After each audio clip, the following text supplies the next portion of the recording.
మహాగణాధిపతయే నమః. ఓం గురుభ్యో నమః. ఓం శ్రీమాత్రే నమః. ఓం పితృదేవతాభ్యో నమః.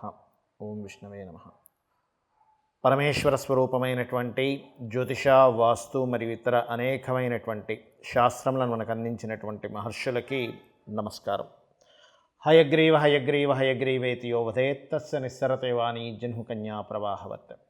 అరుణాం కరుణాతరంగితాక్షీం ధృతపాశాంకుశపుష్పబాణచాపాం అనిమాదిభిరావృతాం మయూకైః అహమిత్యేవ విభావయే భవానీం. శ్రీమాత్రే నమః.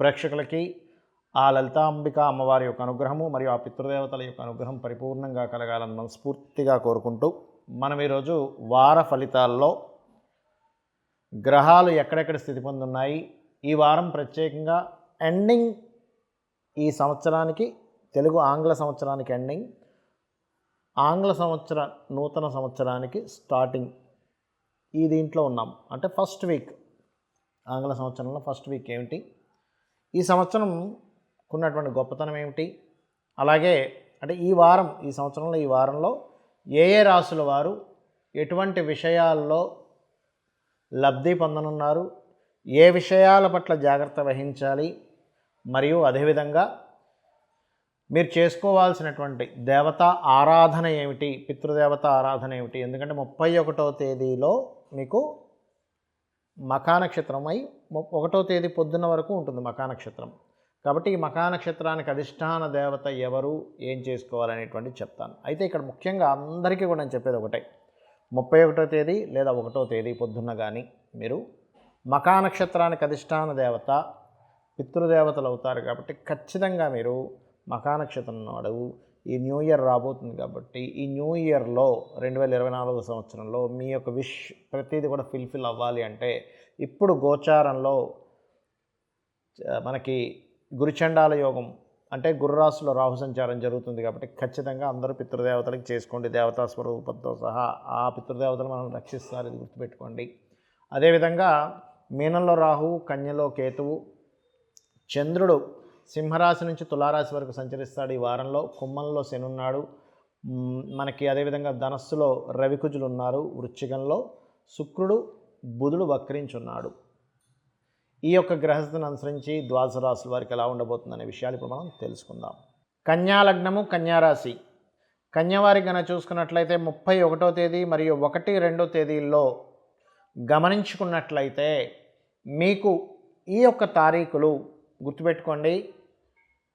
ఏదైనా ఒక ధైర్యంగా చేయడానికి, సాహసంగా చేయడానికి, కొన్ని ధైర్యంగా చేయడం వల్ల ఇది అసాధ్యము అనుకునేటువంటివి సాధ్యపడతాయి. బట్ క్యాల్కులేటివ్గా చేయాలి ఏదైనా ధైర్యంగా చేసినప్పుడు. అలాగే 2వ తేదీ మధ్యాహ్నము, 3, 4 తేదీలు కనుక చూసుకున్నట్లయితే ఇది మీకు ఈ రోజులు ప్రత్యేకంగా మీకు వివాహ సంబంధించినటువంటి విషయాల్లో ఇన్ని రోజుల నుంచి పడుతున్నటువంటి ఇబ్బందికి ఈ రోజులు మీరు కనుక ప్రయత్నం చేసినట్లయితే ఖచ్చితంగా ప్రోగ్రెసివ్గా ఉంటుంది మీ యొక్క ప్రయత్నం. అలాగే విదేశీ సంబంధాలు బాగా కుదురుతాయి సప్తమంలో రాహు ఉన్నందుకు. మరియు 5, 6 తేదీలు కనుక చూసుకున్నట్లయితే 5, 6 తేదీలు వ్యాపార మూలకంగా మీకు వచ్చేటువంటి లాభాలు, అందులో ముఖ్యంగా సాఫ్ట్వేర్, కంప్యూటర్స్, బిజినెస్ రిలేటెడ్ సంబంధించిన విషయంలో, ఫుడ్ రిలేటెడ్ మరియు ట్రావెలింగ్ రిలేటెడ్, ట్రాన్స్పోర్ట్ రిలేటెడ్ ఇటువంటి వాటి మూలంగా మీకు చక్కటి యోగం కలగనుంది. అలాగే మరొక విషయం ఏంటంటే రాశిలో కేతువు యొక్క సంచారం సహజంగానే కన్యాలగ్నం వారి, కన్యారాశి వారికి కొంత హ్యాండిలింగ్ చేసేటువంటి తత్వం, దేనైనా సరే హ్యాండిల్ చేసేటువంటి గుణాన్ని ఆ భగవంతుడు ఇస్తాడు. ఈ కేతు వచ్చినప్పుడు ఏంటంటే కొంచెం ఏదో తెలియని కొన్ని స్ట్రెస్ వస్తూ ఉంటుంది. బట్ గణపతిని మీరు ఎప్పుడైతే ధ్యానించుకుంటారో ఖచ్చితంగా 100% ఆ స్ట్రెస్ అనేటువంటిది తొలగిపోతుంది, అందులో ఎటువంటి సందేహం లేదు. మరియు ఇప్పుడున్నటువంటి గ్రహస్థితి ఏదైతే ఉందో కొంచెం భూమి మూలంగా ధనయోగాన్ని ఇస్తుంది.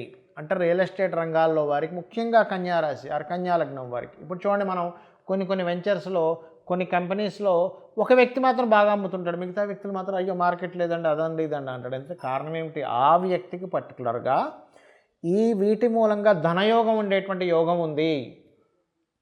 అలాగే మరొక విషయం ఏంటంటే ఈ చతుర్థ స్థానంలో రవికుజులు ఉన్నందుకు భూమి మూలంగా చిన్నపాటి ఘర్షణ, ఈ విద్యార్థులకి విద్యా సంబంధించిన విషయంలో కొంతవరకు స్ట్రెస్ అనేటువంటిది అధికంగా ఉంటుంది. అలాగే 6వ స్థానంలో శని భగవానుడు ఉన్నందుకు మీరు ఏదైతే సాధించాలని చెప్పని సంకల్పం తీసుకుంటారో ఆ సంకల్పం బలపడేటువంటి యోగాన్ని ఇస్తుంది. మరియు మరొక విషయం ఏంటంటే ఇక్కడ ఉద్యోగ సంబంధించినటువంటి అంశాల్లో కనుక గమనించుకున్నట్లయితే ఉద్యోగ అవకాశాలు కూడా చక్కగా ఉంటాయి, అందులో ఎటువంటి సందేహం లేదు. కాకపోతే ఈ దశమ భావం మీద రవికుజుల యొక్క దృష్టి ఉంది కాబట్టి కాస్త మీ యొక్క సుపీరియర్స్తో కొంత స్ట్రెస్ కానీ ఇటువంటివి కూడా ఉంటుంటాయి. ఇక మీరు చేయవలసినటువంటి దేవతా ఆరాధన ఏమిటి? దుర్గా ఆరాధన ఎక్కువగా చేయండి. దుర్గాదేవి యొక్క ఆరాధన మీరు ఎంత చేస్తే వెంకటేశ్వర స్వామి యొక్క నామంతో పాటు ఓం దుర్గాయ నమః అనే నామస్మరణ చేయండి. దీని ద్వారా ఏమవుతుందంటే ఒకటి వివాహ సంబంధించినవి కుదురుతాయి. రెండవది ఏంటంటే అనవసరంగా సమాజంలో మీరు తెలియకేదో చేసిన చిన్న చిన్న మిస్టేక్ని కొంతమంది పెద్దగా ఇచ్చేస్తూ ఎలివేట్ చేస్తూ మిమ్మల్ని ఇబ్బంది పెడుతూ ఉంటారు. అటువంటి సామాజికమైనటువంటి విషయాల్లో ఇబ్బంది అనేటువంటిది తగ్గుతుంది. నేను మీకు ఈ యొక్క వీడియోలో మొదట్లో చెప్పాను పితృదేవతలకు సంబంధించి చేసుకోండి. ఇక్కడ చాలామందికి సందేహాలు ఉంటాయి ఏం చేసుకోవాలి అని. ఎందుకంటే మనకి లలితా సహస్రనామాల్లో అమ్మవారు చాలా స్పష్టంగా వసిన్యాది వాగ్దేవతలు చెప్పడం జరిగింది. ఏమిటి? అమ్మవారు దేవతలకు శక్తినిచ్చేది అమ్మవారే, పితృదేవతల రూపంలో ఉన్నటువంటిది అమ్మవారే అనేటువంటిది. ఒక పవర్, ఒక బల్బ్ వెలగాలంటే నెగటివ్ పాజిటివ్ ఇవి ఉంటాయి. అది ఎట్లాగో దేవతా పితృదేవతలు కూడా అంతే ముఖ్యం. అయితే ఇక్కడ ఏం చేసుకోవాలి? చాలామందికి సందేహం ఏంటంటే పితృదేవతలు చేసుకోండి అంటే నార్మల్ పీపుల్ లేమ్యాన్కి బ్లాంక్గా ఉంటుంది, మైండ్ అంతా బ్లాంక్ అయిపోతుంది. ఏం చేసుకోవాలంటుంటారు. సింపుల్గా చెప్తాను చూడండి. ఇప్పుడు మకా నక్షత్రం రోజు మీరు స్వయం పాకం ఇవ్వండి. మీ తండ్రులకి తాతలకి, తండ్రి గతిస్తేనే, తండ్రి గతించకపోతే కాదు, మీ తాతలకి ముత్తాతలకి, లేదా తండ్రి లేరండి పలానా 60 ఏటో 70 ఏటో అతను ఇదైపోయారు, మీకు ఒక 30 40 ఉంటాయి ఆ టైంకి. అలా ఉన్నప్పుడు పితృదేవతల కోసమని స్వయం పాకం ఇవ్వండి. 31వ తేదీ కానీ మధ్యాహ్నం, లేదా 1వ తేదీ పొద్దున కానీ. ఒకటి. రెండవది తర్పణము అంటారు. ఇది అమావాస్య రోజు ఇస్తే మంచిది. ఈ మొత్తం మీరు సంవత్సరం 5 నెలల పాటు చేయాల్సిన పనులు ఇవన్నీ కూడా మీరు నల్ల నువ్వులు తీసుకొని ఇట్లా దక్షిణం వైపు పెట్టి ఇట్లా వదులుతారు తర్పణం, వాళ్ళ పేర్లు చెప్పి అలా వదలడం చేయండి. రెండవది. ఇక మూడవది ఏమిటంటే కాకికి, మీకు దగ్గరలో కాకులు ఉంటే చేయండి, లేకపోతే ఏదైనా ఒక ప్రాణికి కనీసం రోజుకు ఒక ముద్ద మీరు అన్నం తినేటప్పుడు పక్కన పెట్టండి. ఆ ముద్దను పక్కన పెట్టడం చాలామంది చేసే మిస్టేక్ ఏంటంటే అన్నంలోనే పట్టేస్తారు. అలా పెట్టకూడదు ఎప్పుడు కూడా. దానికి సపరేట్గా ఒక చిన్న గిన్నె వేరుగా పెట్టి ముందుగా ఒక ముద్దను ఇలా కలుపుకొని పితృదేవతలకి ఇస్తున్నాను ఇది అనేటువంటి భావనతో మీరు కనుక అక్కడ గిన్నెలో పెట్టినట్లయితే వాళ్ళు ఏ లోకాల్లో ఉన్నా వాళ్ళకి ఇది అందుతుంది. ఇది గుర్తుపెట్టుకోండి. వాళ్ళు ఏ శరీరాలతో ఉన్నా, వాళ్ళు ఉదాహరణకి స్వర్గలోకాల్లో ఉన్నా, నరకలోకాల్లో ఉన్నా, ఇంకొక జీవిగా వాళ్ళు జన్మనెత్తినా సరే వాళ్ళకి ఈ యొక్క మీరు ఇచ్చినటువంటిది ఏదైతుందో వాళ్ళకి అక్కడ ఏ అవసరమో ఆ రూపంలో వెళ్తుంది. గుర్తుపెట్టుకోండి.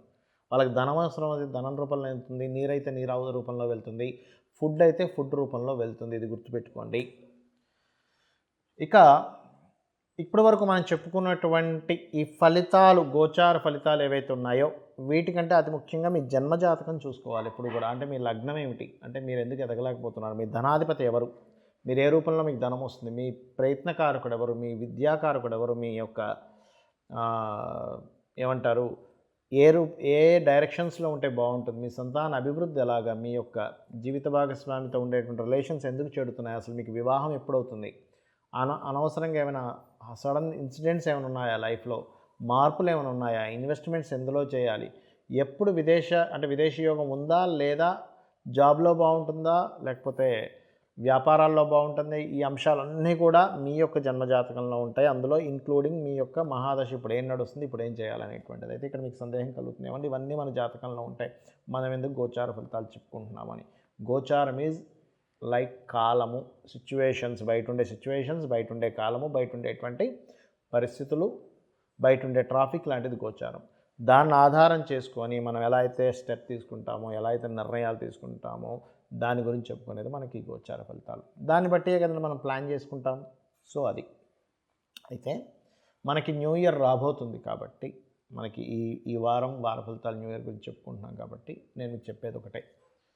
మీరు ఈ న్యూ ఇయర్లో పర్టికులర్గా గ్రహాలు కన్యారాశిలో కేతు ఉన్నందుకు ల్యాండ్స్ మీద ఇన్వెస్ట్మెంట్ చేసేటప్పుడు లాంగ్ టర్మ్ దృష్టిలో పెట్టుకునే చేయండి, కానీ షార్ట్ టర్మ్ దృష్టిలో పెట్టుకొని చేయకండి ఒకటి. రెండవది, పితృదేవతలకి తర్పణాలు ఖచ్చితంగా ఎక్కువగా ఇవ్వండి. గురుచండాల యోగం నడుస్తుంది కాబట్టి రెండవ పాయింట్. మూడవ పాయింట్ ఏంటంటే, ఇప్పుడు ఈ యొక్క గోచారంలో శని కుంభంలో సంచరిస్తున్నప్పుడు ఇది కొంచెం వ్యాపారం చేసే వారికి, వ్యాపారస్తులకి ఇదొక పాజిటివ్ సైన్ అని చెప్పుకోవాలి. ఇక నాలుగవది ఏమిటంటే, గురువు మేషంలో ఉన్నాడు. గురువు మేషంలో వక్రగతి పోయింది. వక్రగతి పోయినందుకు కొంచెం రిలీఫ్ వస్తుంది బయట ఉండే వైరస్లకి. అట్లాగే అదేవిధంగా కొంచెం ఈ ఏప్రిల్ 14వ తేదీ వరకు ఈ కొత్త వేరియంట్స్ వస్తున్న వాటి విషయంలో కొంత జాగ్రత్తగా ఉండండి. ఏప్రిల్ 14th దాటిందంటే మనకి మేషంలోకి ఈ యొక్క సూర్య భగవానుడి యొక్క ఎంట్రీ అవుతుంది. It will give you good results. So April 14th వరకు ఈ వైరస్ ఇట్లాంటి విషయాల్లో కొంత జాగ్రత్తగా ఉండండి. నిత్యము అమ్మవారి యొక్క ఆరాధన చేయండి, చండీ పారాయణం చేయండి. దుర్గా, ముఖ్యంగా ఈ వైరస్ నుంచి బయటపడాలి అంటే దుర్గా ఆరాధన చేయండి. నిత్యము మీ యొక్క జీవితంలో ఆటంకాలు తగ్గాలంటే గణపతి ఆరాధన చేయండి. ఈ రకంగా చేసుకొని మీరు పరిపూర్ణమైనటువంటి విజయాన్ని పొందాలని, సక్సెస్ మీ సొంతం అవ్వాలని మనస్ఫూర్తిగా కోరుకుంటూ శ్రీమాత్రే నమః.